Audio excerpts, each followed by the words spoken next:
M ಪ್ರವ್ರಜಂತಮನುಪೇತಮಪೇತಕೃತ್ಯಂ ದ್ವೈಪಾಯನೋ ವಿರಹಕಾತರ ಆಜುಹಾವ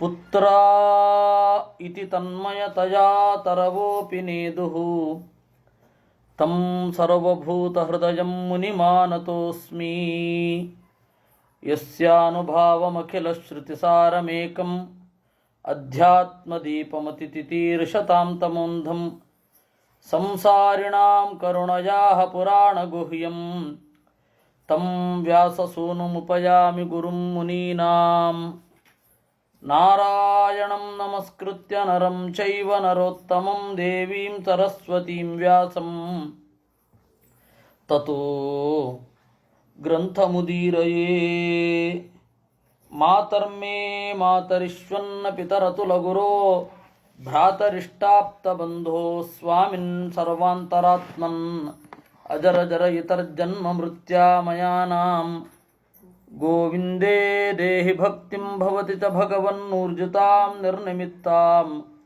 ನಿರ್ವ್ಯಾಜಾಂ ನಿಶ್ಚಲಾಂ ಸದ್ಗುಣಗಣಬೃಹತೀಂ ಶಾಶ್ವತೀಂ ಆಶುದೇವಾ.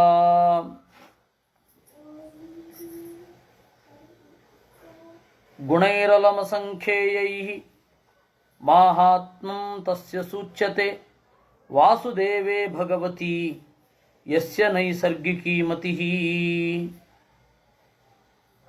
ಪ್ರಹ್ಲಾದನ ಗುಣಗಳು ಎಣಿಕೆಗೆ ಸಿಗದವು. ಹೀಗೆ ಎಲ್ಲರೂ ಹೇಳ್ತಾರೆ ಅನ್ನೋದೇ ಪ್ರಹ್ಲಾದನ ಮಾಹಾತ್ಮ್ಯಕ್ಕೆ ದೊಡ್ಡ ಹೆಗ್ಗುರುತು. ಯಾಕೆ ಅಂದರೆ ಪರಮಾತ್ಮನಲ್ಲಿ ಅತ್ಯಂತ ಸಹಜವಾದ ಭಕ್ತಿ. ನ್ಯಸ್ತ ಕ್ರೀಡನಕೋ ಬಾಲಃ ಜಡವತ್ತನ್ಮಯಾ ಸದಾ ಕೃಷ್ಣಗ್ರಹ ಗೃಹೀತಾತ್ಮ ನ ವೇದ ಜಗದೀದೃಶಂ. ಚಿಕ್ಕ ಮಗುವಾಗಿದ್ದಾಗಲೂ ಆಟ ಆಡ್ತಾ ಇರಲಿಲ್ಲ. ಜಡವತ್ ನೋಡಿದವರಿಗೆ ಅಬ್ನಾರ್ಮಲ್ಲಿನ ಹಾಗೆ, ಮೂರ್ಖನ ಹಾಗೆ ತೋರ್ತಾ ಇದ್ದ. ಅದು ಪ್ರಹ್ಲಾದನ ತಪ್ಪಲ್ಲ, ನೋಡುವವರ ತಪ್ಪು. ತನ್ಮನಃ ಸದಾ, ಯಾವಾಗಲೂ ಪರಮಾತ್ಮನಲ್ಲಿಯೇ ಮನಸ್ಸನ್ನು ಇಟ್ಟಿರ್ತಿದ್ದ. ಕೃಷ್ಣಗ್ರಹ ಗ್ರಹೀತಾತ್ಮ, ಕೃಷ್ಣನೆಂಬ ಪಿಶಾಚಿಯಿಂದ ಹಿಡಿದುಕೊಳ್ಳಲ್ಪಟ್ಟವ ಅಂತ ಅವನ ಬಗ್ಗೆ ಮುದ್ದಿನಿಂದ ವೇದವ್ಯಾಸರು ಹೇಳೋದು. ಕೃಷ್ಣನೆಂಬ ಪಿಶಾಚಿ ಅವನ ಮನಸ್ಸನ್ನು ಹಿಡಿದುಕೊಂಡಿದೆ. ನವೇದ ಜಗದೀದೃಶಂ, ಅವನಿಗೆ ತನ್ನ ಮುಂದಣ ಜಗತ್ತಿನ ಯಾವ ಬದಲಾವಣೆಗಳು ತಾಗುತ್ತಾ ಇರಲಿಲ್ಲ, ಅರ್ಥ ಆಗ್ತಾ ಇರಲಿಲ್ಲ. ಆಸೀನ ಪರ್ಯಟನ್ನಶ್ನನ್ ಶಯಾನ ಪ್ರಪಿಬನ್ ಬ್ರುವನ್ ನಾನು ಸಂಧದಯೇ ತಾನಿ ಗೋವಿಂದ ಪರಿರಂಭಿತಃ. ಆಸೀನಃ ಕುಳ್ಳಿರುತ್ತಾ, ಪರ್ಯಟನ್ ತಿರುಗಾಡುತ್ತಾ, ಅಶ್ನನ್ ಉಣ್ಣುತ್ತಾ, ಶಯಾನಃ ಮಲಗುತ್ತಾ, ಪ್ರಪಿಬನ್ ಕುಡಿಯುತ್ತಾ, ಬ್ರುವನ್ ಹೇಳುತ್ತಾ, ಏತಾನಿ ನಾನು ಸಂದಧೆ, ಇದು ಯಾವುದರ ಸ್ಪರ್ಶಕ್ಕೂ ಒಳಗಾಗಲಿಲ್ಲ. ಯಾಕೆ ಅಂದರೆ ಗೋವಿಂದ ಪರಿರಂಭಿತ, ಪರಮಾತ್ಮನಿಂದ ಆಲಿಂಗಿತನಾಗಿದ್ದ. ಅಂದರೆ ಜಗತ್ತಿನ ಎಲ್ಲ ವಿಚಾರಗಳಿಂದ ನಿರ್ಲಿಪ್ತನಾಗಿ ಹೇಗಿದ್ದ ಅನ್ನೋದು ಇಲ್ಲಿ ಪ್ರಶ್ನೆ. ಅದಕ್ಕೆ ಉತ್ತರ ಗೋವಿಂದ ಪರಿರಂಭಿತ ಅಂತ. ಎಷ್ಟು ದಿವಸ ಅಂತ ಹೇಳಿಕೊಟ್ಟ ವಿದ್ಯೆ ಕಟ್ಟಿಕೊಟ್ಟ ಬುತ್ತಿ ಬರುತ್ತೆ ಅಂತ ಕನ್ನಡದಲ್ಲಿ ಒಂದು ಗಾದೆ ಉಂಟು. ಹಾಗೆ ಇದು.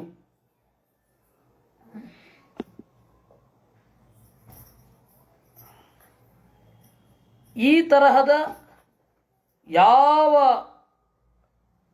ಪ್ರಭಾವ ಆ ಕಾಲದಲ್ಲಿ ಏನಾಗಿತ್ತು, ಹಿರಣ್ಯಕಶಿಪುವಿನ ಪ್ರಭಾವ ಅವನ ಮನೆ ಒಳಗಡೆಯೇ ನಡೀಲಿಲ್ಲ.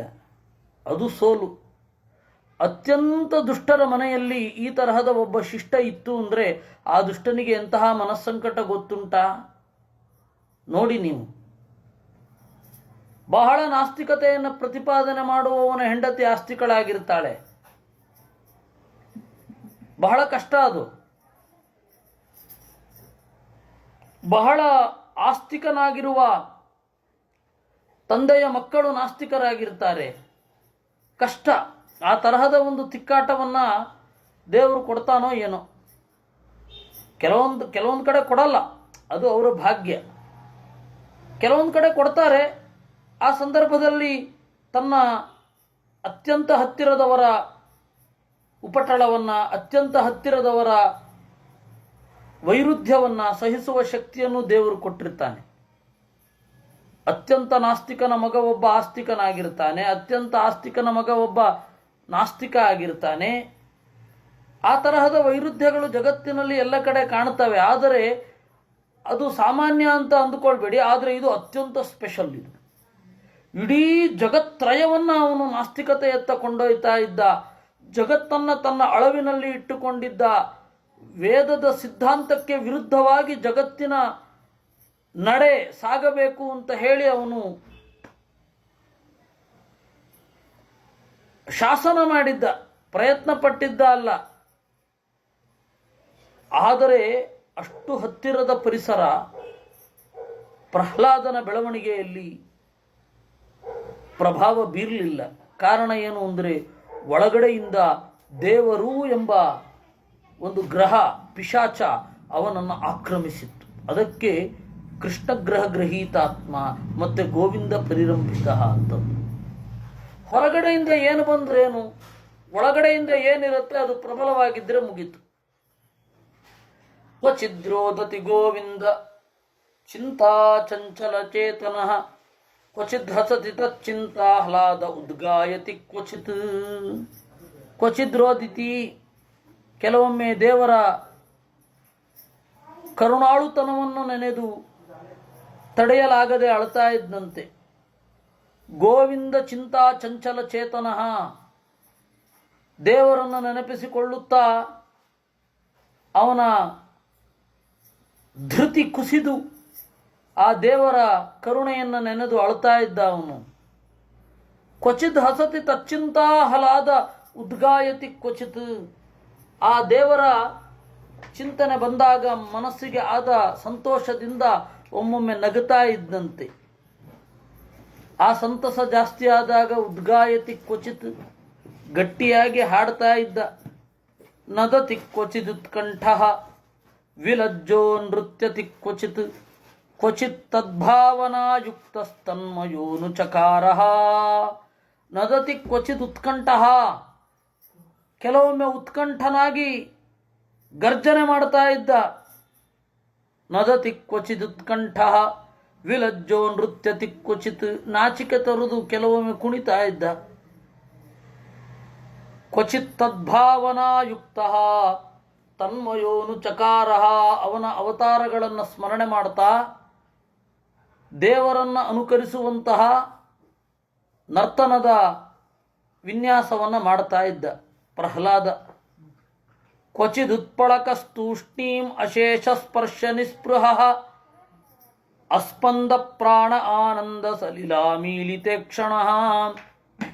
ಕೆಲವೊಮ್ಮೆ ರೋಮಾಂಚನವಾಗಿ ಹತ್ತಿರದ ವಸ್ತುಗಳ ಸ್ಪರ್ಶವನ್ನೂ ಕೂಡ ಅಂಟಿಸಿಕೊಳ್ಳದೆ ಅಸ್ಪಂದ ಪ್ರಾಣ, ಉಸಿರಾಡ್ತಾ ಇದ್ದಾನೋ ಇಲ್ಲವೋ ಅಂತ ಸಂದೇಹ ಬರಬೇಕು. ಆ ತರಹ ನಿಶ್ಚಲನಾಗಿದ್ದು ಆನಂದ ಸಲಿಲಾ ಮೀಲಿತೆ ಕ್ಷಣ, ಕಣ್ಣೀರು ತುಂಬಿ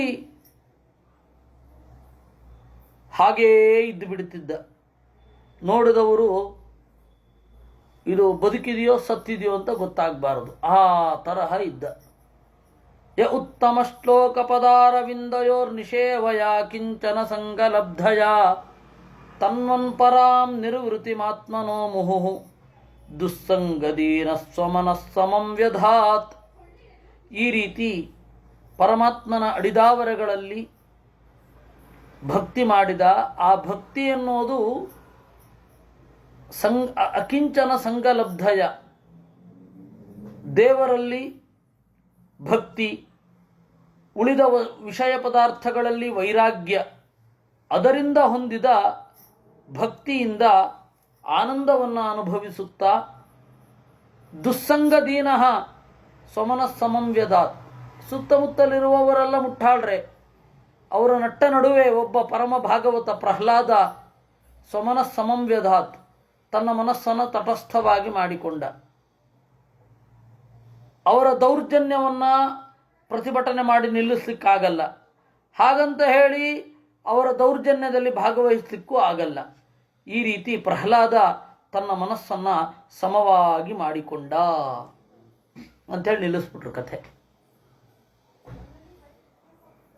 ಯುಧಿಷ್ಠಿರ ಪ್ರಶ್ನೆ ಮಾಡಿದ, ಸ್ವಾಮಿ ದೇವರಚಯೇತದಿಚ್ಛಾಮಃ ವೇದಿತುಂ ತವ ಸೂರತ ಯದಾತ್ಮಜಾಯ ಶುದ್ಧಾಯ ಪಿತಾಧಾತ್ ಸಾಧವೇ ಅಘಂ. ದೇವರ್ಷಿಗಳಾದ ನಾರದರೇ, ಇದನ್ನು ನಿಮ್ಮಿಂದ ಕೇಳಬೇಕು ಅಂತ ನಾವು ಬಯಸ್ತೇವೆ. ಶುದ್ಧನಾದ ಸಜ್ಜನನಾದ ತನ್ನ ಮಗನಿಗೆ ಹಿರಣ್ಯಕಶಿಪು ಎಂತಹ ಅಪರಾಧವನ್ನು ಮಾಡಿದ. ಪುತ್ರಾನ್ ವಿಪ್ರತಿಕೂಲಾಂಶ್ಚ ಪಿತರ ಪುತ್ರವತ್ಸಲಾಹ ಉಪಾಲಭಂತೆ ಶಿಕ್ಷಾರ್ಥಂ ನೈವಾಘಮ ಪರೇ ಯಥಾ. ತಮಗೆ ಅತ್ಯಂತ ವಿರುದ್ಧವಾಗಿದ್ದರೂ ಮಕ್ಕಳಿಗೆ ಶಿಕ್ಷೆ ಕೊಡ್ತಾರೆ ವಿನಃ, ಶಿಕ್ಷಣ ಕೊಡ್ತಾರೆ ವಿನಃ ಅಪರಾಧ ಶಿಕ್ಷೆ ಅಂತ ಕೊಡಲ್ಲ. ಕಿಮುತಾನು ವಶಾನ್ ಸಾಧೂನ್ ತಾದೃಶಾನ್ ಗುರುದೈವತಾನ್ ಏತತ್ ಕೌತೂಹಲಂ ಬ್ರಹ್ಮನ್ ಅಸ್ಮಾಕಂ ವಿಧಮ ಪ್ರಭೋ. ಅನುವಶರಾದ ಸಾಧುಗಳಾದ ಗುರುದೈವತಾನ್, ತಂದೆಯನ್ನೇ ದೈವವಾಗಿ ಪರಿಭಾವಿಸುವ ಇಂತಹ ಸಜ್ಜನರ ಮೇಲೆ, ತನ್ನ ಮಕ್ಕಳ ಮೇಲೆ ಕೈ ಮಾಡಲು ಹೇಗೆ ಮನಸ್ಸು ಬಂತು? ಆ ಹಿರಣ್ಯಕಶಿಪು ಎಂತಹ ತಂದೆ, ಅತ್ಯಂತ ದುಷ್ಟರಾದ ತಂದೆ, ಮಕ್ಕಳನ್ನು ವಹಿಸಿಕೊಂಡು ಬರುವ ತಂದೆಯಂದಿರುವಾಗ ಎಂತಹ ದುಷ್ಟನೇ ಆಗಿರಲಿ, ತನ್ನ ಮಗ ಮಾಡುವುದನ್ನು ಸಹಿಸ್ತಾನೆ. ಅವನು ಏನೇ ಮಾಡಲಿ ತನ್ನ ಮಗನನ್ನು ವಹಿಸಿಕೊಂಡು ಬರ್ತಾನೆ. ಅಂಥದ್ರಲ್ಲಿ ಇಷ್ಟು ಸಜ್ಜನನಾದ ಪ್ರಹ್ಲಾದನನ್ನ ಶಿಕ್ಷೆಗೆ ಹೇಗೆ ಒಳಪಡಿಸಿದ? ಹೇಗಾದರೂ ಮನಸ್ಸು ಬಂತು ಅಂತ ಪ್ರಶ್ನೆ ಮಾಡಿದ. ಇತಿ ಶ್ರೀಮದ್ಭಾಗವತೆ ಸಪ್ತಮಸ್ಕಂಧೆ ಚತುರ್ಥೋಧ್ಯಾಯ, 4ನೇ ಅಧ್ಯಾಯ ಆಯಿತು. ನಾರದ ಉವಾಚ ಪೌರೋಹಿತ್ಯಾಯ ಭಗವಾನ್ ವೃತಕ್ಕಾವ್ಯೋ ಮಹಾತುರೈಃ ಷಂಡಾಮರ್ಕೌ ಸುತೌ ತಸ್ಯ ದೈತ್ಯರಾಜಗೃಹಾಂತಿಕೆ. ನಾರದರು ಆ ಯುಧಿಷ್ಠಿರನ ಪ್ರಶ್ನೆಗೆ ಉತ್ತರವನ್ನು ನೀಡುತ್ತಾ ವಿಸ್ತಾರವಾಗಿ ಕಥೆಯನ್ನು ನಿರೂಪಣೆ ಮಾಡ್ತಾ ಇದ್ದಾರೆ. ಅಸುರರೆಲ್ಲ ಶುಕ್ರಾಚಾರ್ಯರನ್ನೇ ಪುರೋಹಿತರಾಗಿ ನೇಮಿಸಿಕೊಂಡಿರುತ್ತಾರೆ. ಅವನಿಗೆ ಇಬ್ಬರು ಮಕ್ಕಳು ಶುಕ್ರಾಚಾರ್ಯರಿಗೆ. ಷಂಡ ಅಂತ ಒಬ್ಬನ ಹೆಸರು, ಮರ್ಕ ಅಂತ ಒಬ್ಬನ ಹೆಸರು. ಅದು ದೀರ್ಘ ಅಲ್ಲಿ ಪದದಲ್ಲಿ ಇಲ್ಲ, ವ್ಯವಹಾರದಲ್ಲಿ ಇದೆ. ಈಗ ಏಕಾದಶಿ ಅಂತೇವೆ, ಶುದ್ಧ ರೂಪ ಏನಾಗಬೇಕು? ಏಕದಶಿ ಅಂತ ಆಗಬೇಕು.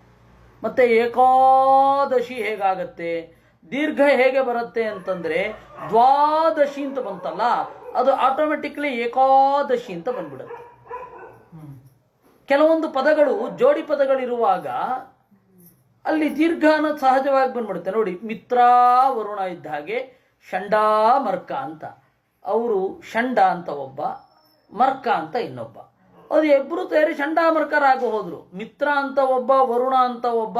ಹೇಗೆ ಇಬ್ಬರೂ ಸೇರಿ ಮಿತ್ರ ವರುಣರಾದರೋ ಹಾಗೆ ಇಲ್ಲಿ ಷಂಡ ಮತ್ತು ಮರ್ಕ ಇಬ್ಬರು ಸೇರಿ ಷಂಡಾಮರ್ಕರಾದರು.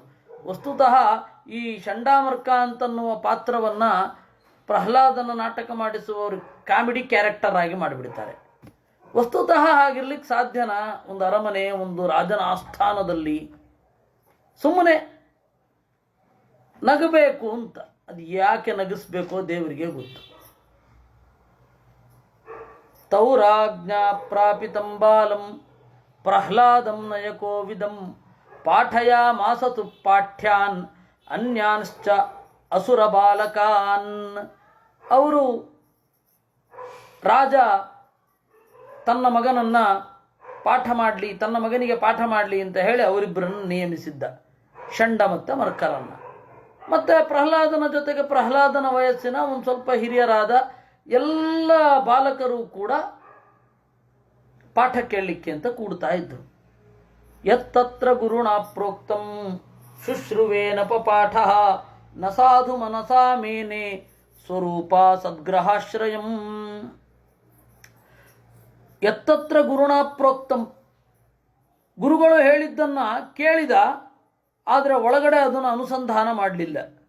ಶುಶ್ರುವೆ, ಗುರುಗಳು ಹೇಳಿದ್ದಕ್ಕೆ ಪ್ರತಿಭಟನೆ ಮಾಡಲಿಲ್ಲ, ಗುರುಗಳೇ ನೀವು ತಪ್ಪು ಹೇಳ್ತಾ ಇದ್ದೀರಿ ಹೇಳಲಿಲ್ಲ, ಆದರೆ ಒಳಗಡೆಯಿಂದ ಇದು ಸರಿಯಲ್ಲ ಅಂತ ಒಂದು ಭಾವನೆ ತಳೆದುಕೊಂಡು ಬಿಟ್ಟ. ಯಾಕೆ ಅಂದರೆ ಸ್ವರೂಪ ಅಸದ್ಗ್ರಹಾಶ್ರಯಂ, ನನ್ನ ಆಳವಾದ ಅನುಭವಕ್ಕೆ ಇದು ವಿರುದ್ಧವಾಗಿ ಬರ್ತಾ ಇದೆ ಅಂತ ಹೇಳಿ.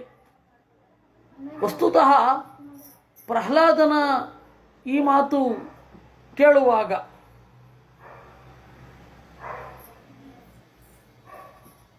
ಇದು ಅಸಂಭವ ಅಲ್ಲ. ಯಾಕೆಂದರೆ ಪುಟ್ಟ ಮಗುವಿಗೆ ಇಲ್ಲ ಗುರುಗಳು ತಪ್ಪು ಹೇಳ್ತಾ ಇದ್ದಾರೆ ಅಂತ ಹೇಳಿ ಮೌನವಾಗಿ ಇದ್ದುಕೊಂಡು ಹೊರಗಡೆಗೆ ಮಾತ್ರ ಅದನ್ನು ಕೇಳ್ತಾ ಮನಸ್ಸಿನ ಒಳಗಡೆ ತೆಗೆದುಕೊಳ್ಳದೆ ಇರೋದೇನಿದೆ ಅದೇನು ಅಸಂಭವ ಏನಲ್ಲ. ಅದು ಬಹಳ ಜನ ಅತ್ಯಂತ ಬುದ್ಧಿವಂತ ಮಕ್ಕಳು ಹಾಗೆ ಮಾಡ್ತಾ ಇರ್ತಾರೆ. ಕೆಲವೊಬ್ರದ್ದು ಗೊತ್ತಾಗತ್ತೆ, ಕೆಲವೊಬ್ರು ಗೊತ್ತಾಗಲ್ಲ ಅಷ್ಟೆ. ಕೆಲವೊಬ್ರು ಹೇಳ್ತಾರೆ, ಕೆಲವೊಬ್ರು ಹೇಳಲ್ಲ. ಅದರಿಂದಾಗಿ ಪ್ರಹ್ಲಾದ ಹೀಗೆ ಅಂದುಕೊಂಡ ಅಂತನ್ನೋದು ಅಸಂಭಾವಿತ ಏನಲ್ಲ. ಅದು ಪುರಾಣದ ಹಿನ್ನೆಲೆಯಲ್ಲಿ ನೋಡಿದ್ರೆ ಅವನು ಸಾವಿರಾರು ವರ್ಷಗಳ ಕಾಲ ಗರ್ಭದ ಒಳಗಡೆ ಇದ್ದವ, ಅದೊಂದು ನೆನಪಲ್ಲಿಟ್ಕೊಳ್ಳಿ. ಇಲ್ಲ ಹೊರಗಡೆ ಅಂತ ನೋಡಿದ್ರು ಅದೇನು ಈಗಿನ ಜನರೇಷನ್ ಅಂತ ತೆಗೆದುಕೊಂಡ್ರೂ ಕೂಡ ಅದೇನು ಅಸಂಭಾವಿತ ಏನಲ್ಲ. ಯಾಕೆ ಅಂದರೆ ಇದನ್ನು ಯಾರೂ ಕೂಡ ಆತ್ಮಸ್ತುತಿ ಅಂತ ಅಂದ್ಕೊಳ್ಬೇಡಿ. ನಾನು ಚಿಕ್ಕವನಿದ್ದಾಗಲೂ ಕೂಡ ನನಗೆ ಏನು ಪಾಠಗಳಾಗ್ತಾ ಇತ್ತು ಅದರ ಬಗ್ಗೆ ತೃಪ್ತಿ ಇರ್ತಿರಲಿಲ್ಲ. ನನ್ನಂತಹ ನಾನು ವಸ್ತುತಃ ಅಂತಹ ಬುದ್ಧಿವಂತ ಏನಲ್ಲದ ನಾನು ಇವರು ಹೇಳ್ತಾ ಇರತಕ್ಕಂತಹ ಪಾಠಗಳ ನನಗೆ ತೃಪ್ತಿ ಆಗಲಿಲ್ಲ ಅಂತ ಹೇಳಿದರೆ, ನಾನು ಕ್ಲಾಸ್ಗಳನ್ನು ಓದ್ತಾ ಇದ್ದಾಗ ಏನೋ ಒಂದು ಅತೃಪ್ತಿ ಕಾಡ್ತಾ ಇರ್ತಿತ್ತು. ಆ ಅತೃಪ್ತಿ ನನ್ನ ವಿದ್ಯಾಭ್ಯಾಸದ ಅವಧಿ ಮುಗಿಯುವವರೆಗೆ ಕಾಡ್ತಾ ಇತ್ತು. ನನಗೇ ಹೀಗಾದ ಮೇಲೆ ಇನ್ನು ಪ್ರಹ್ಲಾದ ಭಗವದ್ಭಕ್ತ, ದೇವರ ಅನುಗ್ರಹವನ್ನು ಪಡೆದವ, ಗರ್ಭದಲ್ಲಿದ್ದಾಗಲೇ ನಾರದರಂತಹವರ ಉಪದೇಶವನ್ನು ಕೇಳಿದವ, ಅವನಿಗೆ ಇದು ಸರಿ ಅಂತ ಅನ್ನಿಸತ್ತ, ಡೌಟ್ ಕೂಡ ಬರಲ್ಲ, ಇದು ತಪ್ಪೇ ಅಂತ. ಹೀಗಾಗಿ ಪ್ರಹ್ಲಾದನ ಈ ಒಂದು ವರ್ತನೆ ಇದೆಯಲ್ಲ, ನನಗೇನು ಆಶ್ಚರ್ಯ ಆಗಲಿಲ್ಲ. ನನಗೆ ಸಹಜವಾಗಿ ಹೌದು, ಎಷ್ಟೋ ಜನ ಮಕ್ಕಳಿಗೆ ಇಲ್ಲ ಗುರುಗಳು ಹೇಳ್ತಾ ಇರೋದು ಸರಿಯಲ್ಲ ಅಂತ ಅನ್ನಿಸ್ಬಿಡುತ್ತೆ. ಹೊರಗಡೆಯ ಪಾಠಗಳೆಲ್ಲ ಇಲ್ಲ, ಇದರಿಂದ ಇನ್ನೇನೋ ಆಚೆ ಇರಬೇಕು, ಇವರು ನಮಗೆ ಅತ್ಯಂತ ಸ್ವಲ್ಪವಾದದ್ದನ್ನು ಹೇಳ್ತಾ ಇದ್ದಾರೆ ಅಂತ ಅನ್ನಿಸಿಬಿಡುತ್ತೆ.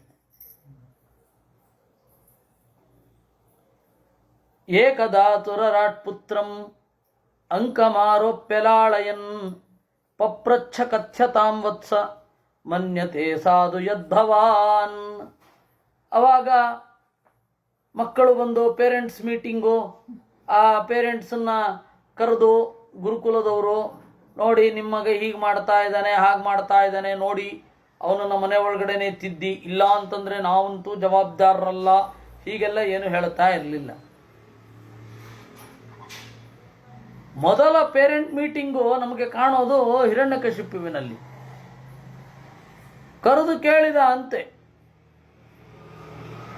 ಸ್ವಲ್ಪ ಹಳೇದು ಅಂತಂದರೆ ಶ್ವೇತಕೇತು ಮತ್ತು ಉದ್ದಾಲಕ ಅಪ್ಪ, ಶ್ವೇತಕೇತು ಮಗ. ಮಗನೇ ನೀನು ಏನು ಕಲಿತೆ? ಉತ ತಮಾದೇಶಮಪ್ರಾಕ್ಷ್ಯ ಏನ ಅಶ್ರಿತಂ ಶ್ರುತಂ ಭವತಿ, ಏನ ಅಮತಂ ಮತಂ ಭವತಿ, ಏನ ಅವಿಜ್ಞಾತಂ ವಿಜ್ಞಾತಂ ಭವತಿ. ಏನಪ್ಪ ನೀನು 12 ವರ್ಷ ಓದುದಿಯಲ್ಲ, ಇದನ್ನು ಓದುದಿಯಾ ಅಂತ ಉದ್ದಾಲಕ ಶ್ವೇತಕೇತುವನ್ನು ಕೇಳಿದ ಅಂತೆ. ಗುರುಗಳನ್ನು ಕೇಳಲಿಲ್ಲ. ಇವನು ಅಡ್ವಾನ್ಸ್ಡು. ಇವಾಗಿನ ಮಕ್ಕಳು ಪೇರೆಂಟ್ಸ್ ಎಲ್ಲ ಗಮನಿಸಿ ಟೀಚರ್ ಹತ್ರ ರಿಪೋರ್ಟ್ ಮಾಡೋದು ಅಥವಾ ಟೀಚರ್ ಪೇರೆಂಟ್ಸ್ ಹತ್ರ ರಿಪೋರ್ಟ್ ಮಾಡೋದು, ಹಾಗೆ ಮೊಟ್ಟ ಮೊದಲು ಮಾಡಿದ್ದು ಹಿರಣ್ಯಕಶಿಪು. ಗೊತ್ತಾಯ್ತಲ್ಲ? ಅವರನ್ನು ಕರೆದು, ಮಗು ಏನು ಕಲ್ತಿದ್ಯೋ ಹೇಳು ಅಂತಂದ.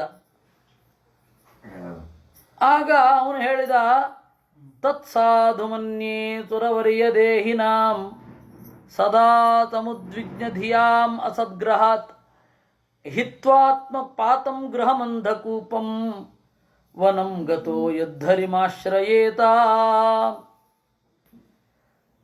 ಅಸುರವರಿಯ ಅಂತ ಸಂಬೋಧನೆ ಅಪ್ಪನಿಗೆ. ದೇವತೆಗಳ ವಿರೋಧಿಗಳಲ್ಲಿ ಮಿಗಿಲಾದವನೇ ಅಂದ. ಮಗ 5 ವರ್ಷ ಮಗುವಿಗೆ. ದೇವತೆಗಳ ವಿರೋಧಿಗಳಲ್ಲಿ ಮಿಗಿಲಾದವನೇ,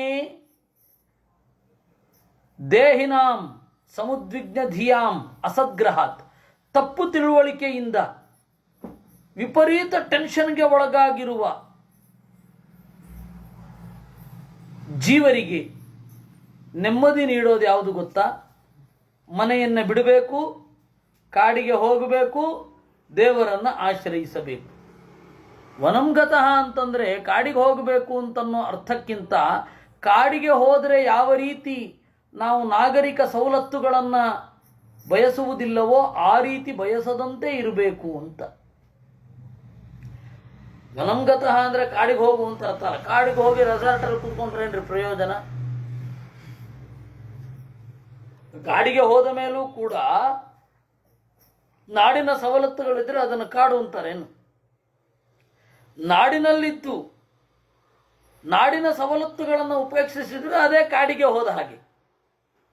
ಇದು ಮಹಾಭಾರತದ ಆದಿಪರ್ವದಲ್ಲಿ ಬರುವಂತಹ ದೊಡ್ಡ ಪ್ರಶ್ನೆ.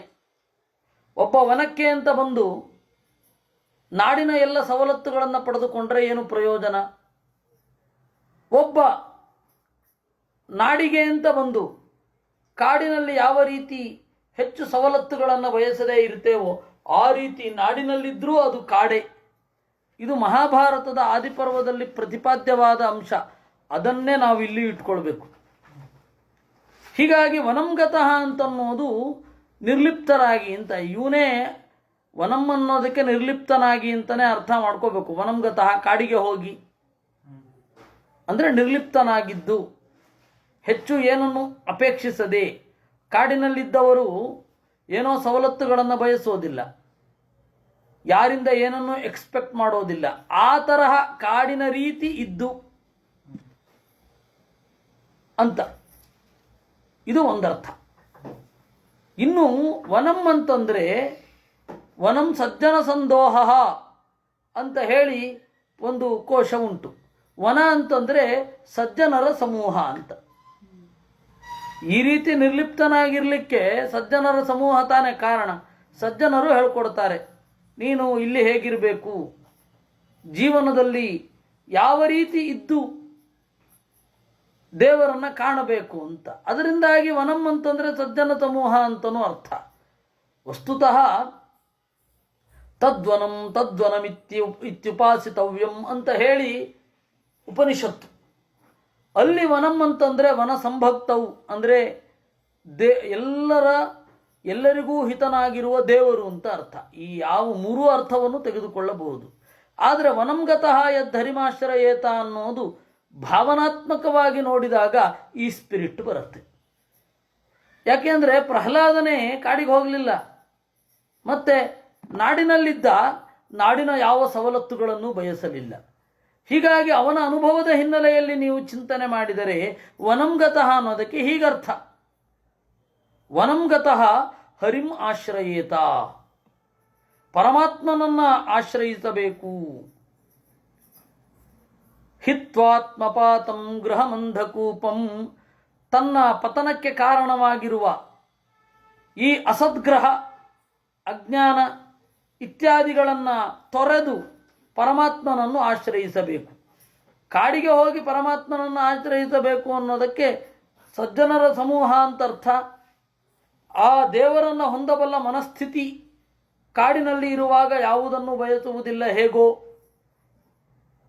ಎಲ್ಲ ದುಷ್ಟ ಪ್ರಾಣಿಗಳ ನಡುವೆ, ನಮ್ಮನ್ನು ಅರ್ಥ ಮಾಡಿಕೊಳ್ಳದವರ ನಡುವೆ, ನಮ್ಮ ಕೂಗನ್ನು ಕೇಳದವರ ನಡುವೆ ಯಾವ ರೀತಿ ಇರ್ತೇವೋ ಆ ರೀತಿ ನಗರದಲ್ಲಿದ್ದರೂ ಅದು ವನಂಗತಃ. ಬೆಂಗಳೂರು ಒಂದು ರೀತಿ ಕಾಂಕ್ರೀಟ್ ಕಾಡೆ, ಅಕ್ಕಪಕ್ಕದ ಮನೆಯವರು ಇರ್ತಾರೆ, ಆದರೆ ನಮ್ಮ ಸುದ್ದಿಗೆ ಬರೋಲ್ಲ. ಹಾಗೆ ನಾವು ಅವ್ರ ಸುದ್ದಿಗೆ ಹೋಗಲ್ಲ. ಯಾವುದೇ ಮೆಟ್ರೋಪಾಲಿಟನ್ ಸಿಟಿ ಏನಿದೆ, ಯಾವುದೇ ಮೆಟ್ರೋಪಾಲಿಟನ್ ಸಿಟಿಗಳೆಲ್ಲ ಇವತ್ತಿನ ಕಾಡುಗಳೇ. ಯಾಕೆ ಅಂದರೆ ಅಲ್ಲಿ ಒಬ್ಬರು ಇನ್ನೊಬ್ರಿಗೆ ಬರಲ್ಲ. ತೀರ ಅಗತ್ಯ ಇದ್ದರೆ ಬರ್ತಾರೆ. ಅಲ್ಲಿಯೂ ಸಮಾನ ಮನಸ್ಕರೇ ಸೇರಿಕೊಳ್ಳೋದು. ಆ ಸಮಾನ ಮನಸ್ಕರು ಅಕ್ಕಪಕ್ಕದಲ್ಲಿ ಯಾವತ್ತೂ ಇರೋಲ್ಲ, ಎಲ್ಲೆಲ್ಲೋ ದೂರ ದೂರದಲ್ಲೇ ಇರೋದು. ಹೀಗಾಗಿ ಒಂದು ರೀತಿ ಜನ ತುಂಬಿದ್ದಾರೆ, ಆದರೆ ಸಹವಾಸ ಇಲ್ಲ. ಸಹವಾಸ ಅಂದರೆ ಬೌದ್ಧಿಕವಾದ ಒಂದು ವಾಸ ಅಂತಾನೆ ಅರ್ಥ. ಸಮಾನಶೀಲರು ಒಂದು ಕಡೆ ಇರೋದೇ ಇಲ್ಲ, ಎಲ್ಲೆಲ್ಲೋ ಇರ್ತಾರೆ. ಅಲ್ಲೆಲ್ಲೋ ಅವರು ಇರ್ತಾರೆ, ಇಲ್ಲೆಲ್ಲೋ ಇವರು ಇರ್ತಾರೆ. ಅದರಿಂದಾಗಿ ವನಂ ಅಂತಂದರೆ ಇವತ್ತಿನ ಮೆಟ್ರೋಪಾಲಿಟನ್ ಸಿಟಿ ಅಂದರೂ ತಪ್ಪಿಲ್ಲ. ಅಂದರೆ ಇಲ್ಲಿ ಹೇಗೆ ಕಾಂಕ್ರೀಟ್ ಕಾಡಿನಲ್ಲಿ ಅಕ್ಕಪಕ್ಕದವರೊಟ್ಟಿಗೆ ಸಂಬಂಧ ಇಲ್ಲದೆ ಸಮಾನಶೀಲರೊಡನೆ ಮಾತ್ರ ಯಾವ ರೀತಿ ಸಂಬಂಧ ಇರುತ್ತೋ ಆ ರೀತಿ ವನಂಗತಃ ಯದ್ ಹರಿಮಾಶ್ರಯೇತ, ಅಲ್ಲಿಗೆ ಹೋಗಿ ಪರಮಾತ್ಮನನ್ನು ಆಶ್ರಯಿಸಬೇಕು ಅಂತ ಹೇಳಿಬಿಟ್ಟ. ಇದು ಅವನ ಇಡೀ ನಡೆಗೆ ವಿರುದ್ಧವಾದದ್ದು. ಯಾಕೆ ಅಂತಂದರೆ ಉದ್ವೇಗ ತಗೊಳ್ಬೇಕು ಅಂತ ಅವನು ಉದ್ವೇಗದಿಂದಲೇ ಬದುಕಿದವ ಹಿರಣ್ಯಕಶಿಪು. ಆಮೇಲೆ ಅಸದ್ಗ್ರಹ, ವೇದದ ರೀತಿ ಜಗತ್ತು ನಡಿಬಾರದು ಅಂತ ಪ್ರಯತ್ನ ಪಟ್ಟವ. ಅವನು ಅನ್ಯಥಾ ಜ್ಞಾನಕ್ಕೆ ವಿರೋಧಿಯಾಗೋದು ಹೇಗೆ? ಇನ್ನು ಗೃಹಂ ಅಂಧಕೂಪಂ, ಈ ದೇಹ ಇದರ ಬಗೆಗೆ ತೀವ್ರವಾದ ಆಸೆಯನ್ನು ತೊರೆದು ಅನ್ನೋದು ಸ್ಪಿರಿಟ್. ಅವನು ಈ ದೇಹವೇ ಮಿಗಿಲು ಅಂತ ಅಂದುಕೊಂಡವ.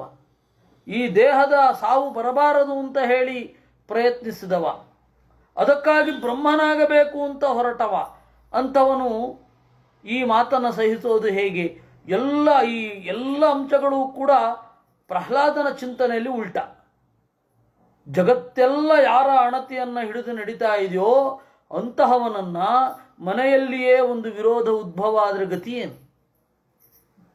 ಸಿಟ್ಟು ಬಂದ್ಬಿಡ್ತು. ಶ್ರುತ್ವಾ ಪುತ್ರಗಿರೋ ದೈತ್ಯ ಪರಪಕ್ಷ ಸಮೀಹಿತಾ ಜಹಾಸ ಬುದ್ಧಿರ್ಬಾಲಾನಾಂ ಭಿದ್ಯತೆ ಪರಬುದ್ಧಿಭಿ. ಈ ಮಕ್ಕಳ ಮಾತನ್ನು ಕೇಳಿ ದೈತ್ಯ ಪರಪಕ್ಷ ಸಮೀಹಿತಾ, ಅವನಿಗೆ ವಿರುದ್ಧವಾದ ಪಕ್ಷ ಯಾವರದ್ದು? ಸಜ್ಜನರದ್ದು. ಆ ಸಜ್ಜನರಿಗೆ ಸಮ್ಮತವಾದ ಮಾತು ಇದು ಅಂತ ಹೇಳಿ ಗಟ್ಟಿಯಾಗಿ ನಕ್ಕ ಅಂತೆ. ಅಂದ ಏನಂದ? ಬುದ್ಧಿರ್ಬಾಲಾನಾಂ ಭಿದ್ಯತೆ ಪರಬುದ್ಧಿಭಿ. ಬೇರೆಯವರೆಲ್ಲ ಬಂದು ಮಕ್ಕಳಿಗೆ ಏನೇನೋ ಹೇಳ್ಕೊಟ್ಬಿಡ್ತಾರೆ, ಅವುಗಳಿಗೇನು ಗೊತ್ತಾಗತ್ತೆ? ಏನೇನೋ ಹೇಳ್ತವೆ ಅಂತ ಅಂದ್ಕೊಂಡ್ಬಿಟ್ಟೆ. ಯಾಕೆಂದರೆ ಮಕ್ಕಳು ಹಾಗೆ, ಮಕ್ಕಳ ಬುದ್ಧಿ ಹೇಗೆ ಅಂದರೆ ಪರಿಸರದಲ್ಲಿ ಹೇಗಿರುತ್ತೋ ಅದನ್ನು ಹಾಗೆ ಇದು ಮಾಡ್ತಾರೆ. ಅದು ಪರಿಸರದಲ್ಲಿ ಏನು ಮಾತುಕತೆ ಆಗುತ್ತೋ ಅಥವಾ ಆಗದೆ ಹೋದರೂ ಹೊರಗಡೆ ಏನು ಕಳ್ಕೊಂಡಿರ್ತಾರೆ ಅದನ್ನು ಪಕ್ಕ ಹೇಳಿಬಿಡ್ತಾರೆ. ಅದು ಮಕ್ಕಳ ಬುದ್ಧಿವಂತಿಕೆ ಅಂತ ನಾವು ಅಂದ್ಕೋಬಾರ್ದು. ಹಾಗೆ ಅಂದುಕೊಂಡ್ರೆ ಅದು ಅತ್ಯಂತ ಅಸಂಗತ.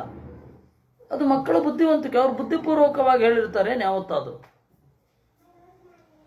ಹಾಗೆ ಹೇಳಿರೋದಿಲ್ಲ. ಹಾಗೆ ಇವನು ನಕ್ಕ ಅಂತೆ.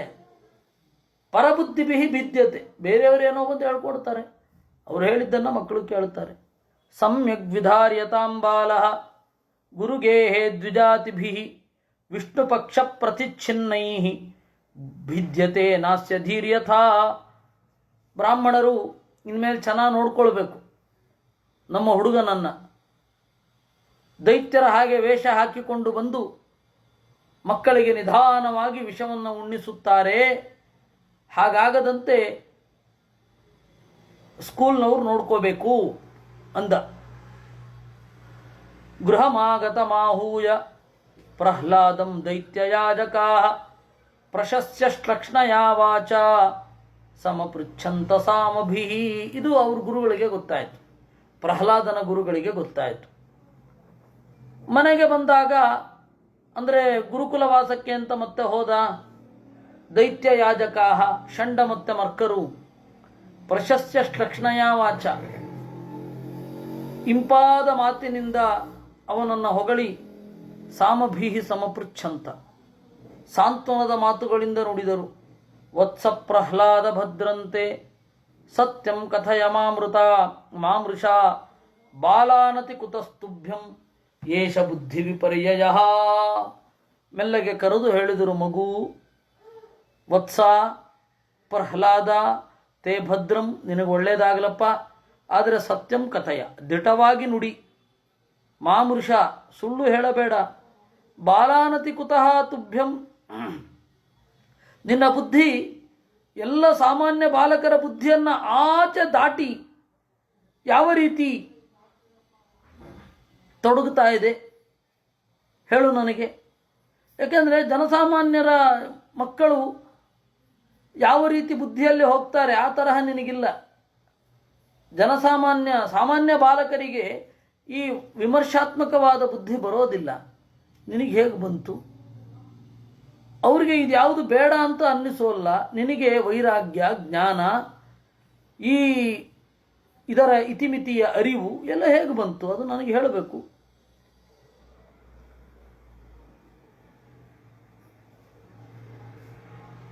ಬುದ್ಧಿಭೇದ ಪರಕೃತಃ ಉತಾಹೋಸ್ತೆ ಸ್ವತೋ ಭವೇತ್ ಭಣ್ಯತಾಂ ಶ್ರೋತು ಕಾಮಾನಾಂ ಗುರುಣಾಂ ಕುಲನಂದನ. ಕುಲನಂದನ, ಒಳ್ಳೆಯ ಕುಲದಲ್ಲಿ ಹುಟ್ಟಿದವ ಅಪ್ಪ ನೀನು. ಬುದ್ಧಿಭೇದ ಪರಕೃತ, ನಿನಗೆ ಬಂದ ಪ್ರಜ್ಞೆ ಬೇರೆಯವರು ತಂದದ್ದೋ ಅಥವಾ ನಿನಗೇ ಒಳಗಿಂದಲೂ ಅನ್ನಿಸಿತೋ? ಯಾಕೆಂದರೆ ಇವರಿಗೆ ಹಿರಣ್ಯಕಶಿಪುವಿನಷ್ಟು ಅಂಧತಾ ಇಲ್ಲ. ಅದರಿಂದಾಗಿ ಅವರು ನಿಧಾನವಾಗಿ ಕೇಳಿದ್ರು. ಹೇಗೆ ಬೇರೆಯವರು ಹೇಳಿಕೊಟ್ಟು ನೀನು ಹೇಳಿದೆಯೋ ಅಥವಾ ನಿನಗೇ ಹೀಗೆ ಅನ್ನಿಸಿತೋ? ಭಣ್ಯತಾಂ ಶ್ರೋತು ಕಾಮಾನಾಂ ಗುರುಣಾಂ ಕುಲನಂದನ. ಇದನ್ನು ಕೇಳಬೇಕು ಅಂತ ನಮಗೆ ಬಹಳ ಕುತೂಹಲ ಇದೆ, ದಯವಿಟ್ಟು ಹೇಳು. ಪ್ರಹ್ಲಾದ ಉವಾಚ ಪರಸ್ವಾತ್ಮೇತ್ಯ ಸದ್ಗ್ರಾಹ ಪುಂಸಾಂ ಯನ್ಮಾಯಯಾ ಕೃತಃ ವಿಮೋಹಿತ ಧಿಯಾಂ ದೃಷ್ಟಃ ತಸ್ಮೈ ಭಗವತೆ ನಮಃ. ಪ್ರಹ್ಲಾದ ಹೇಳ್ದ, ಗುರುಗಳೇ, ನಿಮ್ಮ ಈ ಭಾವನೆಯಲ್ಲಿ ಜೀವರು ಸ್ವತಂತ್ರರು ಅಂತನ್ನುವ ಭಾವನೆ ಇದ್ದ ಹಾಗಿದೆ ನಿಮ್ಮ ಈ ಭಾಷೆಯ ಹಿಂದೆ. ಯಾಕೆಂದರೆ ನೀವೇನು ಕೇಳ್ತಾ ಇದ್ದೀರಾ? ಈ ಬುದ್ಧಿಭೇದ ಅನ್ನೋದು ಬೇರೆಯವರಿಂದ ಆಗಿದ್ದೋ ನಿನ್ನಿಂದಲೇ ಒಳಗಡೆಯಿಂದಲೇ ಆಯಿತು ಅಂತ.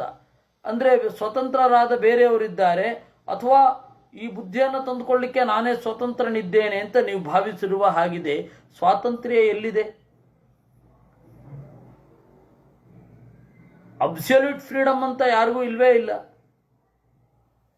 ವಿಮೋಹಿತ ಧಿಯಾಂ ದೃಷ್ಟ, ಯಾರಿಗೆ ಮನುಷ್ಯನ ಅವಲಂಬನೆಗಳ ಅರಿವಿರೋದಿಲ್ಲ ಅವ್ರಿಗೆ ಮಾತ್ರ ಇದಿರುತ್ತೆ. ನಿಮಗೆ ಹೆಂಗಿರುತ್ತೆ? ಅವರನ್ನು ತಂದ ದೇವರಿಗೆ ನಮಸ್ಕಾರ ಮಾಡೋದೊಂದೇ ನಮಗೆ ಉಳಿದಿರೋದು ಅಂದ. ಸಯದಾನುಗತ ಪುಂಸಾಂ ಪಶುಬುದ್ಧಿರ್ವಿಭಿದ್ಯತೆ ಅನ್ಯಯೇಷ ತಥಾನ್ಯೋಹಂ ಇತಿ ದೇಹಗತಾ ಸತೀ. ಸಯದಾ ಅನುಗತಃ, ಈ ಬುದ್ಧಿಭೇದ ಸ್ವಾತಂತ್ರ್ಯ ಇದೆ ಅಂತ ಹೇಳಿ ಯಾರಿಗೆ ಅನ್ನಿಸುತ್ತೆ ಅವರದು ಪಶುಬುದ್ಧಿ. ಅವರ ಬುದ್ಧಿ, ಓ ಜೀವರು ಸ್ವತಂತ್ರರಿದ್ದಾರೆ, ಎಲ್ಲವೂ ಅವ್ರ ಕೈನಲ್ಲಿದೆ, ಅವರ ಫ್ಯೂಚರ್ನ, ಅವರ ಭವಿಷ್ಯವನ್ನು ಅವರೇ ತಿದ್ದಿಕೊಳ್ಳಬಹುದು, ಎಲ್ಲರೂ ಕೂಡ ಹುಟ್ಟಿನಿಂದಲೇ ಪೊಟೆನ್ಷಿಯಲ್ ವ್ಯಕ್ತಿತ್ವದವರಾಗಿರ್ತಾರೆ, ಎಲ್ಲರೂ ಕೂಡ ಸಮರ್ಥರೇ, ಆ ಸಾಮರ್ಥ್ಯ ಅನ್ನೋದು ಬೆಳಕಿಗೆ ಬರಬೇಕಷ್ಟೇ, ಇತ್ಯಾದಿಗಳೆಲ್ಲ ಏನು ಮಾತಾಡ್ತಾ ಇರ್ತಾರಲ್ಲ ಅದೆಲ್ಲ ಪಶುಬುದ್ಧಿ. ಅದು ಆಳವಾದ ಅರಿವು ಹಾಗಿರೋದಿಲ್ಲ. ಅನ್ಯಯೇಷ ತಥಾನ್ಯೋಹಂ ಇತಿ ದೇಹಗತಾ ಸತಿ, ನಾನು ದೇವರ ಅಧೀನದಲ್ಲಿ ಇಲ್ಲ ಅಂತನ್ನುವ ಪ್ರಜ್ಞೆ ಏನಿದೆ ಅದು ಅಸತೀ, ಅತ್ಯಂತ ವಿರುದ್ಧವಾದ ಬುದ್ಧಿ. ಅದು ವಾಸ್ತವ ಅಲ್ಲ, ವಿಚ್ ಇಸ್ ನಾಟ್ ಪ್ರಾಕ್ಟಿಕಲ್. ಇದನ್ನ ನಾನು ಹೇಳಿದ್ದು ಆಚಾರ್ಯರ ತಾತ್ಪರ್ಯವನ್ನು ಮನಸ್ಸಿನಲ್ಲಿ ಇಟ್ಟುಕೊಂಡು. ಆಚಾರ್ಯರೇನು ಹೇಳಿದ್ದಾರೆ ಅಂತ ನೋಡೋಣ. ಸ್ವಾತಂತ್ರ್ಯೇಣ ಅನ್ಯ ಸದ್ಭಾವ ನಿಷೇಧಾಯ ಶ್ರುತಿಸ್ತ್ವಿಯಂ ಅನ್ಯೋಸಾವನ್ಯೋಹಮಿತಿ ಪಶ್ಚನ್ನಜ್ಞ ಇತಿ ಸ್ಮಃ. ನಾನು ಬೇರೆ ದೇವರು ಬೇರೆ ಅಂತಂದರೆ ಸ್ವತಂತ್ರ ಅಂತ. ದೇವರು ಸ್ವತಂತ್ರ, ಜೀವನು ಸ್ವತಂತ್ರ ಅಂತ ಹಾಗೆ ಅರ್ಥ. ಲೋಕದಲ್ಲೂ ನಾವೇನು ಬೇರೆಯವರೇನೋ ಅಂತ ನಾವು ಯಾರಿಗಾರು ಸಲುಗೆ ಇದ್ದವರಿಗೆ ಗದರಿಸ್ತೇವೆ. ಅದರ ಅಭಿಪ್ರಾಯ ನಾವು ಬೇರೆ ಅಲ್ಲ, ಅವ್ರು ಬೇರೆ ಅಲ್ಲ, ಇಬ್ಬರು ಸ್ವರೂಪತಃ ಒಂದೇ ಅಂತ ಅರ್ಥ ಅಲ್ಲ ಅಲ್ವಾ. ಅನ್ಯ ಅನ್ನೋದಕ್ಕೆ ಸ್ವತಂತ್ರ ಅಂತ ಅರ್ಥ,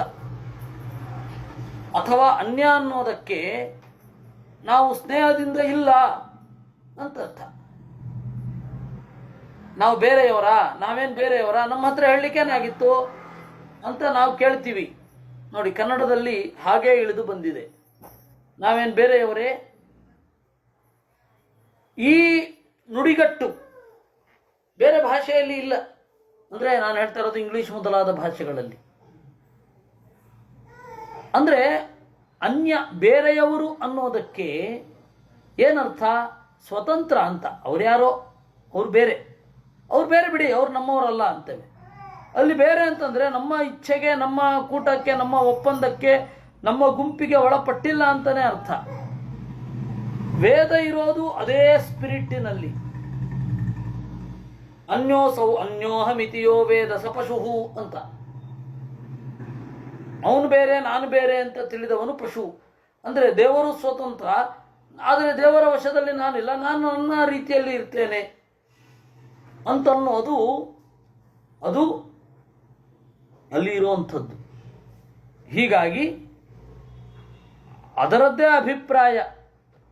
ಅಲ್ಲಿ ಅನ್ಯ ಬೇರೆ ಅನ್ನೋದರಲ್ಲಿ ಇನ್ನೂ ಆಳವಾದ್ದಿದೆ. ಏನು? ಆತ್ಮಾನಮಂತರಯಮಯೇ ದಿತಿಭೇದಂ ಸ್ವರೂಪತಃ ಆಹತದ್ ಬ್ರಹ್ಮಣೋಧೀನ ಭಿನ್ನ ಜೀವ ಸದೈವತು. ಅಂತರ್ಯಾಮಿ ಇಲ್ಲ ಅನ್ನೋ ಅರ್ಥದಲ್ಲಿ ನಾನೇ ಬೇರೆ ಅನ್ನೋದು. ನಾನು ಯಾರ ಮಾತು ಕೇಳಲ್ಲ, ನಾನೆಲ್ಲರಿಗಿಂತ ಡಿಫ್ರೆಂಟು ಅಂದರೆ ನನ್ನ ಅಂತರ್ಯಾಮಿ ಇನ್ನೊಬ್ಬ ಇಲ್ಲ ಅಂತ. ದೇವರ ವಿಚಾರದಲ್ಲಿ ಆಗಬೇಕಾದ್ರೆ ನಾನು ಬೇರೆ ಅಂದರೆ ಹಾಗೆ, ದೇವರೇ ಬೇರೆ ನಾನೇ ಬೇರೆ ಅಂತಂದರೆ ಹಾಗೆ. ಆದರೆ ದೇವರ ಅಧೀನ ಆಗಿದ್ದೇನೆ ನಾನು. ಸ್ವರೂಪ ಸತ್ತಾ ಕರ್ತೃತ್ವ ಭೋಗೋ ಮೋಕ್ಷ ತಥೈವ ಚ. ಸ್ವರೂಪ ಸತ್ತಾ ಕರ್ತೃತ್ವ ಇದೆ, ಸ್ವರೂಪ ಸತ್ತಾ ಇದೆ, ಸ್ವರೂಪದ ಕರ್ತೃತ್ವ ಇದೆ, ಭೋಗ ಇದೆ, ಮೋಕ್ಷ ಇದೆ. ಇದೆಲ್ಲ ಜೀವನಿಗಿಲ್ಲ ಅಂತ ಹೇಳ್ತಾ ಇರೋದಲ್ಲ. ಜೀವ ಅಂದರೆ ಏನು ಶೂನ್ಯ ಅಲ್ಲ, ಅವನಿಗೆ ಇದೆಲ್ಲ ಇದೆ, ಆದರೆ ದೇವರ ವಶದಲ್ಲಿದೆ. ಆದರೆ ದೇವರು ತನ್ನ ಒಂದು ತಾನೇ ಹಾಕಿಕೊಂಡ ಮಿತಿಯನ್ನು ಮೀರಿ ಇದನ್ನು ಚೇಂಜ್ ಮಾಡೋಲ್ಲ. ಜೀವ ಸ್ವಭಾವವನ್ನೇ ಚೇಂಜ್ ಮಾಡಿಬಿಡೋದು ಅದು ಮಾಡೋಲ್ಲ. ಅದು ಬಹಳ ಒಳ್ಳೆಯದಕ್ಕೆ ಇದೆ, ಅದನ್ನು ಅವನು ಯಾಕೆ ನಾಶ ಮಾಡಬೇಕು? ಇಲ್ಲ, ಎಲ್ಲ ದುರ್ಜನರೇ ಇದ್ದಾರೆ, ದುರ್ಜನರನ್ನು ಸಜ್ಜನರನ್ನಾಗಿ ಪರಿವರ್ತಿಸಿ ಅವ್ರಿಗೆ ಮೋಕ್ಷ ಕೊಡ್ಬೋದಲ್ಲ ಅಂತ ಹೇಳಿದ್ರೆ ಅದು ಪಕ್ಷಪಾತ ಆಗತ್ತೆ. ಅದು ಪಕ್ಷಪಾತ ಆಗತ್ತೆ. 35 ಮಾರ್ಕ್ಸ್ ಬಂದಿರೋವನಿಗೂ 100, 35 ಅಂದರೆ 100 ಅಂತ ಹೇಳಿ ಇಟ್ಟುಕೊಂಡು ಪಾಸ್ ಮಾಡಿಬಿಡೋದು, 100 ಮಾರ್ಕ್ಸ್ ಬಂದಿರೋವನಿಗೂ 100 ಮಾರ್ಕ್ಸ್ ಕೊಡೋದು ಮಾಡ್ತೀರಾ ನೀವು? ದೇವರು ಹಾಗೆ ಮಾಡಿದ್ರೆ ಕೇಳೋರು ಯಾರು? ಆದರೆ ಮಾಡಬಾರದು ಅಂತ ಅನ್ಕೊಂಡಿದ್ದಾನೆ, ಅದನ್ನು ಕೇಳಲಿಕ್ಕೆ ನಾವ್ಯಾರು? ಈ ಎಲ್ಲ ಸಮಸ್ಯೆಗಳು ಅದರಿಂದಾಗಿ ದೇವರ ವಶದಲ್ಲಿದೆ. ಅಂದರೆ ದೇವರು ಅದನ್ನು ಚೇಂಜ್ ಮಾಡಬಹುದು, ಆದರೆ ಮಾಡಲ್ವೇ? ಈಗ ಮದ್ಯವನ್ನು ಮೊಸರಾಗಿ, ಮದ್ಯವನ್ನು ಹೆಪ್ಪು ಹಾಕಿ ಮೊಸರಾಗುವಂತೆ ದೇವ್ರಿಗೆ ಮಾಡ್ಲಿಕ್ಕೆ ಆಗತ್ತೆ, ಆದರೆ ಮದ್ಯನೇ ಆಗಿರಲ್ಲ. ಆಗ ಹಾಲಿಗೆ ಮೊಸರಾಗುವ ಗುಣ ಇರುತ್ತೆ, ಹಾಲು ಮೊಸರಾಗತ್ತೆ. ಆದರೆ ಮದ್ಯಕ್ಕೆ ಮೊಸರಾಗುವ ಗುಣ ಇಲ್ಲ. ಮೊಸರಾಗೋ ಹಾಗೆ ನಾನು ಮಾಡ್ತೇನೆ ಅಂದರೆ ಅದು ಮದ್ಯನೇ ಆಗಿರಲ್ಲ, ಸ್ವರೂಪನಾಶ ಆಗತ್ತೆ. ಅದರಿಂದಾಗಿ ದೇವರ ಇಚ್ಛೆ, ನಾವ್ಯಾರು ಕೇಳಲಿಕ್ಕೆ? ದೇವರು ನನ್ನ ಇಚ್ಛೆಯಂತೆ ಇರಬೇಕು ಅಂತ ನಾವ್ಯಾಕೆ ಬಯಸಬೇಕು? ಇದೆ ಅನ್ನೋದನ್ನು ಒಪ್ಕೋಬೇಕಷ್ಟೆ. ಇಲ್ಲಿ ಈಗಾಗಲೇ ಇದೆ, ಕೆಲವೊಂದೆಲ್ಲ ಪ್ರಶ್ನೆ ಮಾಡ್ಲಿಕ್ಕೆ ಬರಲ್ಲ, ಅದನ್ನು ಅಖಂಡೋಪಾಧಿ ಅಂತ ಕರೀತಾರೆ. ತಾರ್ಕಿಕರು ಕೂಡ ಅದನ್ನು ಒಪ್ಪಿದ್ದಾರೆ. ಏನು ಅಂದರೆ ಏನು ಅಂತ ಕೇಳಲಿಕ್ಕಾಗತ್ತಾ? ಏನು ಎಂದರೇನು ಕೇಳಲಿಕ್ಕಾಗಲ್ಲ. ಅದು ಸ್ವರೂಪ ಗ್ರಹಣದ ವಿಚಾರ ಅದು. ಹಾಗೆ ಇದು. ಅದರಿಂದ ಪ್ರಹ್ಲಾದನ ಅಭಿಪ್ರಾಯ ಹೀಗೆ, ನಿಮ್ಮ ಭಾಷೆಯಲ್ಲಿ ಜೀವರು ಸ್ವತಂತ್ರ, ದೇವರು ಸ್ವತಂತ್ರ ಅಂತನ್ನುವ ಭಾವನೆಯ ಛಾಯೆ ಇದೆ, ಆದರೆ ಅದು ಪಶುಬುದ್ಧಿ ಅಲ್ವೇ? ಸ ಏಚ ಆತ್ಮ ಸ್ವಪರೇತ್ಯ ಬುದ್ಧಿಭಿಃ ದುರನ್ವಯಾನುಕ್ರಮಣೋ ನಿರುಚ್ಯತೆ ಮುಹ್ಯಂತಿ ಯದ್ವರ್ತ್ಮನಿ ವೇದವಾದಿನಃ ಬ್ರಹ್ಮಾದಯೋ ಹೇಷಭಿನತ್ತಿ ಮೇ ಮತಂ. ಸ್ವಪರೇತ್ಯ ಬುದ್ಧಿಭಿಃ,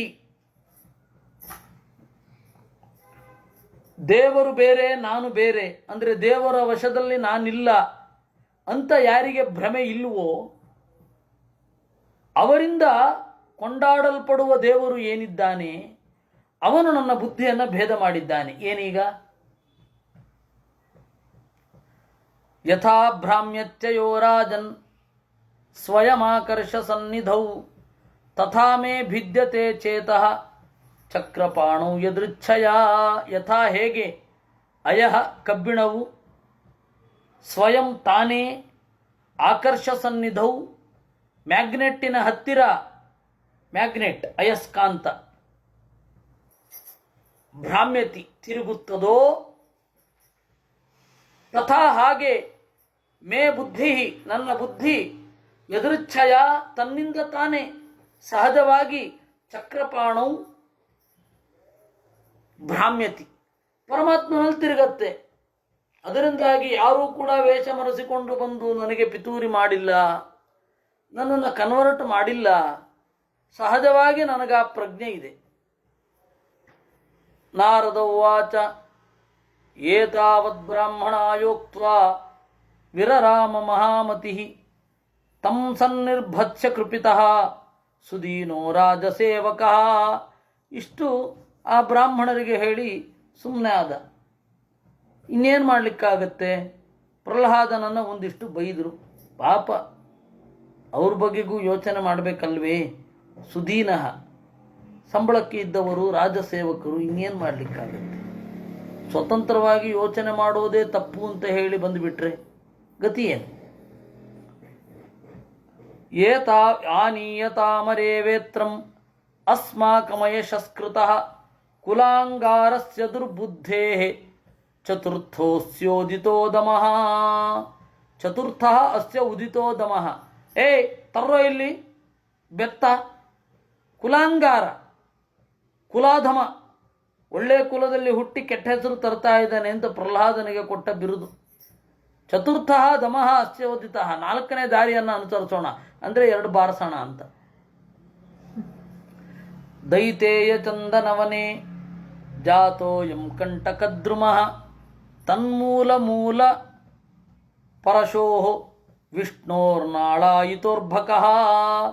ದೈತೇಯ ಚಂದನವನೇ, ಇದನ್ನು ನೀವು ಆಸ್ವಾದನೆ ಮಾಡಿ ಅಷ್ಟೇ, ನಾನು ಇದನ್ನು ಹೇಳಲಿಕ್ಕೆ ಶಕ್ತನಲ್ಲ.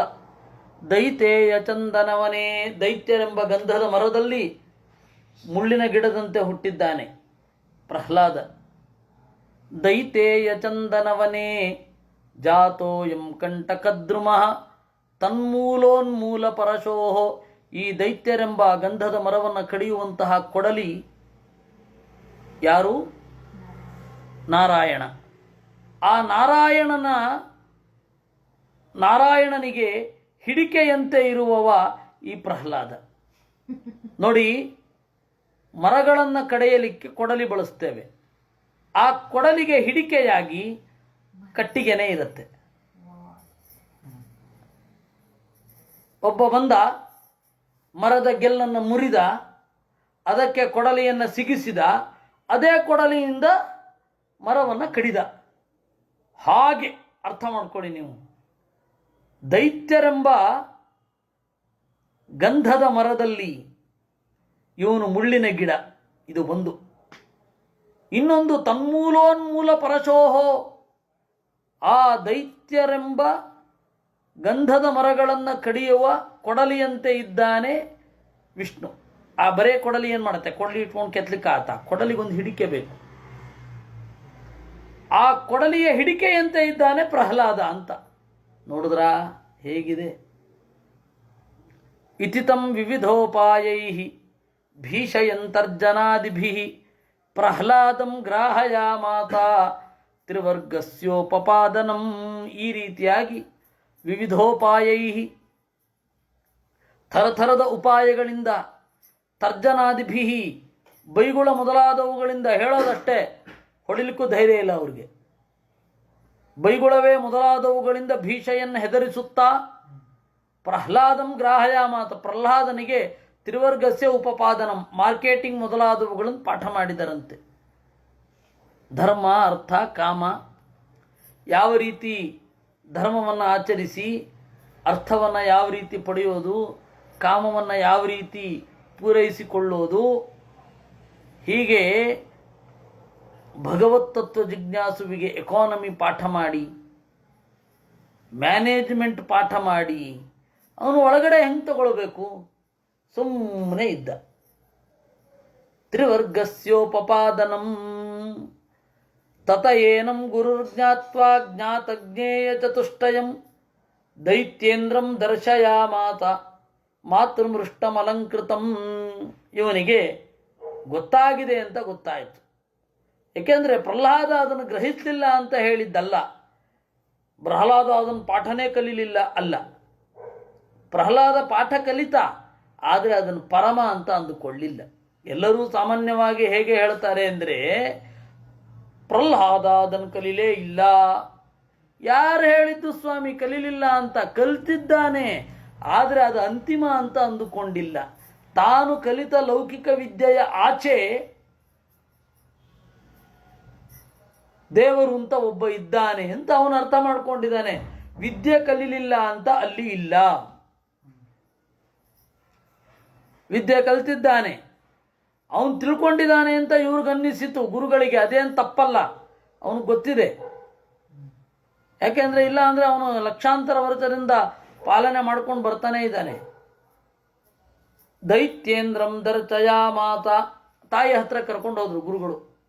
ಮಾತೃಮೃಷ್ಟಂ, ಚೆನ್ನಾಗಿ ಸ್ನಾನ ಮಾಡಿಸಿದರು. ದೈತ್ಯೇಂದ್ರಂ ದರ್ಶಯಾಮಾತ, ಹಿರಣ್ಯಕಶಿಪುವಿನ ಹತ್ರ ಕರ್ಕೊಂಡು ಹೋದರು. ಪ್ರಣತಂ ಪಾದಯೋರ್ಬಾಲಂ ಪ್ರತಿನಂದ್ಯಾಶಿಷಾತುರಃ ಪರಿಶ್ವಜ್ಯ ಚಿರಂ ದೌರ್ಭ್ಯಾಂ ಪರಮಾಂ ಆಪನಿರ್ವೃತಂ. ಪ್ರಣತಂ ಪಾದಯೋ, ಕಾಲಿಗೆ ಬಿದ್ದಿದ್ದಾನೆ ಮಗ. ಅವನನ್ನು ತೆಗೆದುಕೊಂಡ, ಬರಸೆಳೆದು ಅಪ್ಪಿಕೊಂಡು ಅವನಿಗೆ ಆಶೀರ್ವಾದ ಮಾಡಿ ನೆತ್ತಿಯಲ್ಲಿ ಮೂಸು ನೋಡಿ ಪರಮಾಂ ನಿರ್ವೃತಿಂ ಅವಾಪ, ಬಹಳ ಆನಂದವನ್ನು ಹೊಂದಿದ. ಆರೋಪ್ಯಾಂಕಮವಘ್ರಾಯ ಮೂರ್ಧನ್ಯಶ್ರು ಕಳಾಂಬುಭಿ ಆಸಿಂಚನ್ ವಿಕಸದ್ವಕ್ತ್ರಃ ಇದಮಾಹ ಯುಧಿಷ್ಠಿರ. ತೊಡೆಯ ಮೇಲೆ ಏರಿಸಿಕೊಂಡು ನೆತ್ತಿಯನ್ನು ಮೂಸಿ ನೋಡಿ ಆನಂದಾಶ್ರುಗಳಿಂದ ಪ್ರಹ್ಲಾದನ ತಲೆಯನ್ನು ತೊಳೆಯುತ್ತಾ ಅರಳಿದ ಮೋರೆಯವನಾಗಿ ಹೀಗೆ ಹೇಳಿದ. ಪ್ರಹ್ಲಾದಾನುಚ್ಯತಾಂ ತಾತ ಸ್ವಧೀತಂ ಕಿಂಚಿದುತ್ತಮಂ ಕಾಲೇನೈತಾವತಾಯುಷ್ಮನ್ ಯದ ಶಿಕ್ಷತ್. ಗುರೋರ್ಭವಾನ್, ಪ್ರಹ್ಲಾದ ಸ್ವಧೀತಂ, ನೀನು ಅಧ್ಯಯನ ಮಾಡಿದ್ದರಲ್ಲಿ ಅತ್ಯಂತ ಉತ್ತಮವಾದದ್ದನ್ನು ನೀನು ಅಧ್ಯಯನ ಮಾಡಿದ್ದರಲ್ಲಿ ಅಂತ ಹೇಳಿದ್ದು. ಅಪ್ಪ ಗುರುಗಳು ಏನು ಹೇಳ್ಕೊಟ್ಟಿದ್ದಾರೆ ಹೇಳು ಅಂದರೆ ಟೆಕ್ಸ್ಟ್ ಬುಕ್ ಹೇಳ್ತಾ ಇದ್ದ. ನೀನು ಅಧ್ಯಯನ ಮಾಡಿದ್ದು ಅಂತ ಹೇಳಿದ್ದಲ್ವಾ. ಹಿರಣ್ಯಕಶಿಪುವಿನದ್ದೇ ತಪ್ಪು, ಹಾಗೆ ಯಾಕೆ ಪ್ರಶ್ನೆ ಕೇಳಬೇಕಿತ್ತು ಅವನು? ನಿನಗೆ ಪಾಠಶಾಲೆಯಲ್ಲಿ ಏನು ಹೇಳ್ಕೊಟ್ಟಿದ್ದಾರೆ ಅಂದರೆ ಹೇಳ್ತಾ ಇದ್ದ ಅವನು. ಗುರುಗಳು ಏನು ಹೇಳ್ಕೊಟ್ಟಿದ್ದಾರೋ ಹೇಳ್ತಾ ಇದ್ದ ಅವನು. ಹಂಗೆ ಕೇಳಲಿಲ್ಲ ಅವನು. ಸ್ವಧೀತಂ, ನೀನು ಅಧ್ಯಯನ ಮಾಡಿದ್ದು ತಪ್ಪಲ್ವಾ? ಹಂಗೆ ಪ್ರಶ್ನೆನೇ ತಪ್ಪಲ್ವಾ? ಟೆಕ್ಸ್ಟ್ ಬುಕ್ಕಿನಲ್ಲಿ ಏನಿದೆ ಅಂತ ಹೇಳಿದ್ರೆ ಹೇಳ್ಬೋದು. ನೀವೇನು ಕಲ್ತಿದ್ದೀರಾ ಅಂದರೆ ಆದರೆ ನೀವೇನು ಕಲ್ತಿದ್ದೀರಾ ಅಂತ ಹೇಳಿದ್ರೆ ಟೆಕ್ಸ್ಟ್ ಬುಕ್ಕಿನಲ್ಲಿರುವ ಪಾಠಗಳನ್ನು ಊರು ಹೊಡಿತೇವೆ, ಅದು ನಮ್ದು ಆಗಿರೋದೇ ಇಲ್ಲ. ಇವತ್ತು ಯಾವುದೇ ಒಂದು ಗ್ರಂಥವನ್ನು ಓದುವವರಲ್ಲಿ ಆಯ್ತಪ್ಪ ನೀನೇನು ಕಂಡುಕೊಂಡಿದ್ದೀಯಾ ಇದರಲ್ಲಿ ಅಂತ ಕೇಳಬೇಕು. ಅದು ಎಲ್ಲರಿಗೂ ಸಮಾನ. ಲೌಕಿಕ ವಿದ್ಯೆ ಅಥವಾ ವೇದ ವಿದ್ಯೆ ಎಲ್ಲಕ್ಕೂ ಸಮಾನ. ಆಯಿತು, MBBS ಓದಿ ನೀನೇನು ಕಂಡುಕೊಂಡಿದ್ದಿ ನಿನ್ನ ಅಧ್ಯಯನದಿಂದ, ಇನ್ನೂ ಅದೊಂದು ತಲೆಗೆ ಬಂದಿರಲ್ಲ. ಹೌದಪ್ಪ, ಲಾ ಓದಿ ನೀನೇನು ಕಂಡುಕೊಂಡಿದ್ದಿ, ಹೌದು. ಹಾಗೆ ನ್ಯಾಯಸುಧಾ ಓದಿ ನೀನೇನು ಎಲ್ಲರಿಗೂ ಈ ಪ್ರಶ್ನೆ ಸಮಾನ. ಯಾರಿಗೆ ಈ ಪ್ರಶ್ನೆ ಕೇಳಿದ್ರು ಕೂಡ ಅವ್ರು ಏನು ಪುಸ್ತಕದಲ್ಲಿ ಉರು ಹೊಡೆದಿರ್ತಾರೆ ಅದನ್ನೇ ಹೇಳ್ತಾರೆ. ನೀವೇನು ಕಂಡುಕೊಂಡಿದ್ದೀರಾ ಅಂತ ಕೇಳಿದ್ರೆ, ಆದರೆ ಪ್ರಹ್ಲಾದನಿಗೆ ಅದು ಕರೆಕ್ಟಾಗಿ ಅರ್ಥ ಆಯಿತು. ಪ್ರಶ್ನೆ ತಪ್ಪು ವ್ಯಕ್ತಿಯನ್ನು ಕೇಳಿದ್ದೀವನು, ನೀನೇನು ಕಂಡುಕೊಂಡಿದ್ದೀ ಅಂತ. ಕಾಲೇನ ಏತಾವತಾ ಮುಷ್ಮನ್ ಯದ ಶಿಕ್ಷಿತ್ ಗುರೋರ್ ಭವಾನ್. ಗುರುವಿನಿಂದ ಏನು ಕಲಿತೆ ಅಂತ ನಂತರ ಕೇಳಿದ. ಯಾವ ಗುರುವಿನಿಂದ ಅಂತ ಕೇಳಲಿಲ್ಲ. ನೋಡಿ, ಇವೆಲ್ಲ ಸ್ಪೆಸಿಫಿಕೇಶನ್ ಇಲ್ಲದೆ ಹೋದರೆ ಬಹಳ ಕಷ್ಟ. ಗುರುಗಳಿಂದ ಏನು ಕಲ್ತಿದ್ದೆ ಅಂದರೆ ಇವ್ರನ್ನ ಗುರುಗಳು ಅಂತ ಅನ್ಕೊಂಡಿರಲಿಲ್ಲ, ಉಪಾಧ್ಯಾಯರು ಅಂತ ಅನ್ಕೊಂಡಿದ್ದ ಅವನು. ಅದಕ್ಕೆ ಏನು ಉತ್ತರ ಹೇಳಿದ? ಶ್ರವಣಂ ಕೀರ್ತನಂ ವಿಷ್ಣೋ ಅಂತ ಶುರು ಮಾಡ್ದ. ಅದೇನು ಅಂತನ್ನೋದನ್ನು ನಾಳೆ ನೋಡೋಣ. ಕೃಷ್ಣಾರ್ಪಣಮಸ್ತು. ಅನೇನ ಭಾವಿಯತ್ ಪುಣ್ಯಂ ತದಾಪ್ನೋತು ಗುರುರ್ಮಮ ತದಾಪ್ನೋತು ಪಿತಾ ಮಮ.